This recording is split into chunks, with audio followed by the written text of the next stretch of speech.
이번 영상에서는 디딤돌 대출 보금자리론 대출 요건에 대해서 한번 알아보겠습니다. 구체적으로 대출 대상, 대출 주택, 그리고 대출 한도, 이게 약간의 차이가 있거든요. 한번 비교 한번 해보도록 하겠습니다. 첫 번째로는 대출 대상을 한번 볼 거예요. 두 개 다 무주택자가 원칙이에요. 특히 디딤돌 대출 같은 경우는 신청인 세대주 모두가 무주택자여야 돼요. 그리고 만 30세 미만의 단독 세대주는 특이하게 안 돼요. 제외가 되고요. 디딤돌 대상이 아니에요. 결혼을 하라는 얘기죠. 지금 그리고 이제 세대원 모두 무주택자여야 되고, 연소득 부부 합산소득이 6천만 원 이하여야 돼요.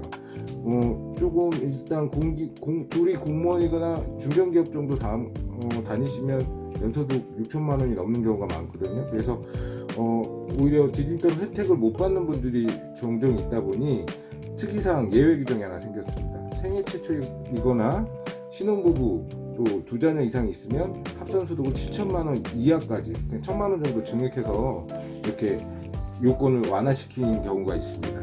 그리고 보금자리론 같은 경우는 부부 기준으로 무주택이거나, 여기서 차이점, 디딤돌하고 차이점이 있습니다. 1주택일 때 기존 주택을 처분하는 조건으로 가능해요. 2년 내 처분 조건으로 가능해요.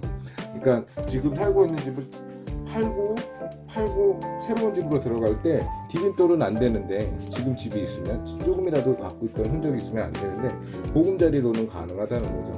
그리고 이 집을 그러니까 2년 내에 꼭 처분을 해야 돼요. 단 조건이, 만약에 이제 처분을 안 하게 되면 기한이익 상실이라고 해서 대출을 회수하게 됩니다. 그리고 그 소득 요건은 연소득 7천만 원 이하가 원칙인데, 신혼부부 같은 경우 맞벌이 부부면서는 최대 8천만 원 이하까지 가능합니다.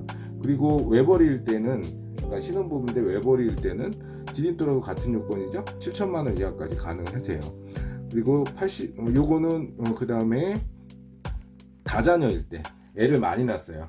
이런 분들 같은 경우는 최대 합산 소득이 1억 원 이하까지 가능하세요. 무슨 얘기냐면, 미성년자 자녀가 한 명 있으면은 아까 7천만 원이었던 그 부부 합산 소득이 7천만 원이었던 규정이 8천만 원까지 완화돼요. 그리고 애가 둘이면 9천만 원, 애가 셋이면, 이분들은 애국하신 분들이잖아요. 1억 원 이하여도 1억 원 이하까지 보금자리로는 혜택을 받을 수 있다는 거죠.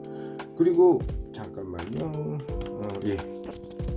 여기서 30세 미만, 디딤돌 대출 30세 미만 단독 세대주 같은 경우는 디딤돌 대출은 일단은 목적이 어떻게 보면 이제 결혼 빨리 하라는 얘기인데, 결혼 안 하고 그냥 30세 동안 못 하고 있는 단독 세대주 같은 경우는 디딤돌 혜택을 못 받아요.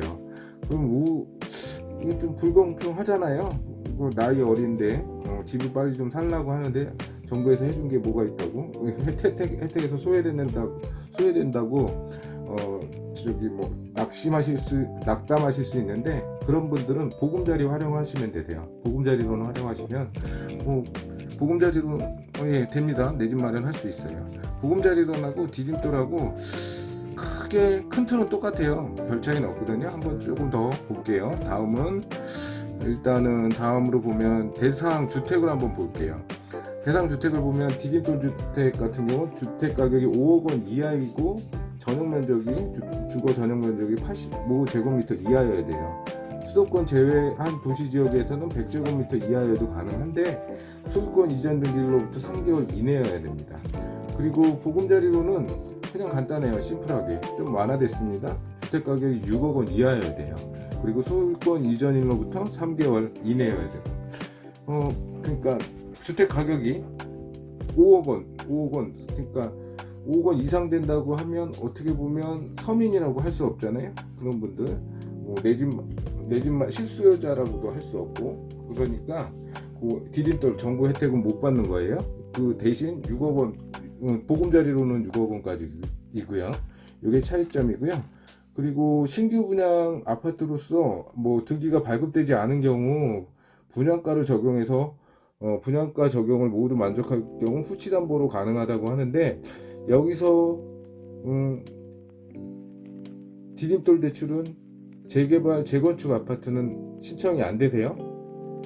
무슨 얘기냐면 택지지구나 이런 공공 뭐 신도시, 뭐 다산이나 김포 신도시 이런데 택지지구에서 지은 아파트 같은 경우는 가능한데, 뭐 뉴타운, 뭐 답심리 뉴타운이나 뭐 미안 뉴타운, 장이 뉴타운 이런 데서 지어진 아파트들은, 조합이 설립한 아파트는 디딤돌 대상은 되지 않습니다.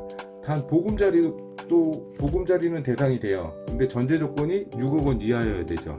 그래서 실질적으로 서울에서는 적용되는 경우가 거의 없어요. 대부분 지금 서울 집값이 6억 원이 넘어가거든요. 지금 새로 짓고 있는 아파트들은. 그래서 서울에선 거의 안 되고, 수도권, 다산, 구리 다산이나 뭐 남양주, 그다음에 양주, 김포, 뭐 요 정도에서는 적용이 되는데, 실질적으로 디딤돌하고 보금자리는 서울에서 최근에 한 케이스는 없던 것 같아요. 그리고 대출 요건 한번 볼게요. 대출 한도는 주택가격의 70% 이내예요.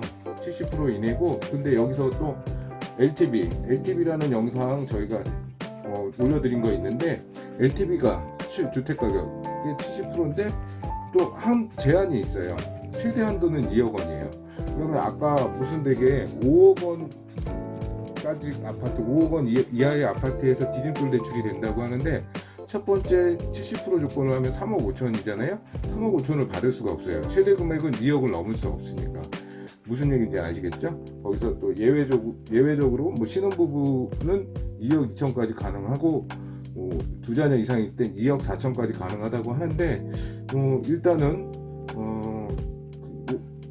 뭐 최대로 융통할 수 있는 금액은 2억이라는 거. 그리고 이제 보금자리론 보면, 보금자리론도 요건은 똑같으세요. 주택가격의 70%가 최대 한도인데, 최대 금액은 보금자리로는 3억 원이에요. 3억 원이고, 요거는 뭐 개인의 부채나 신용도에 따라 조금 달라질 수는 있는데, 원칙은 그러세요. 최대 한도는 3억 원 이내. 아까 6억 원이 이하의 아파트에서 가능하다고 하는데, LTV 70%를 적용하면 4억 2천이잖아요.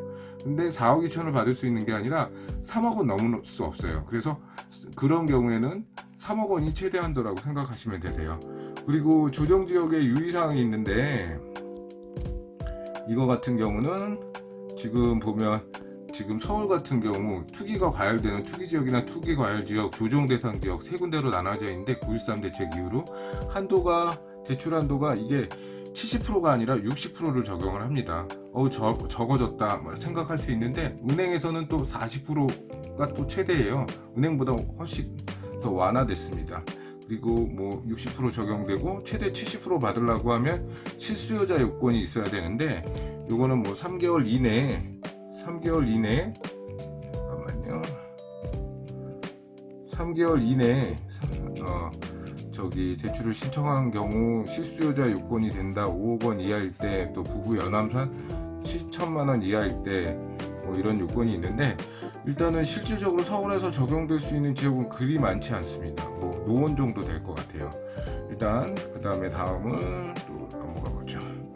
그리고 아까 디딤돌 대출 같은 경우 또 특이사항이 하나 있어요.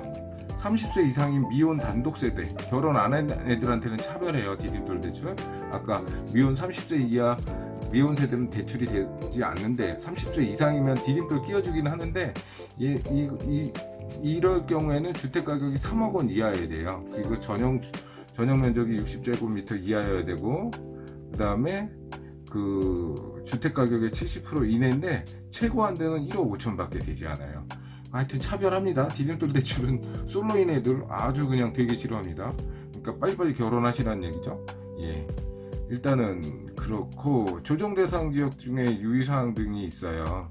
이건 뭐 디딤돌이나 보금자리론이 원칙적으로 70%인데, 조정지역, 투기지역이나 투기과열지역 등 같은 경우는 LTV가 주택가의 60% 적용되고, DTI도 10% 줄어든 50% 적용된다는 거.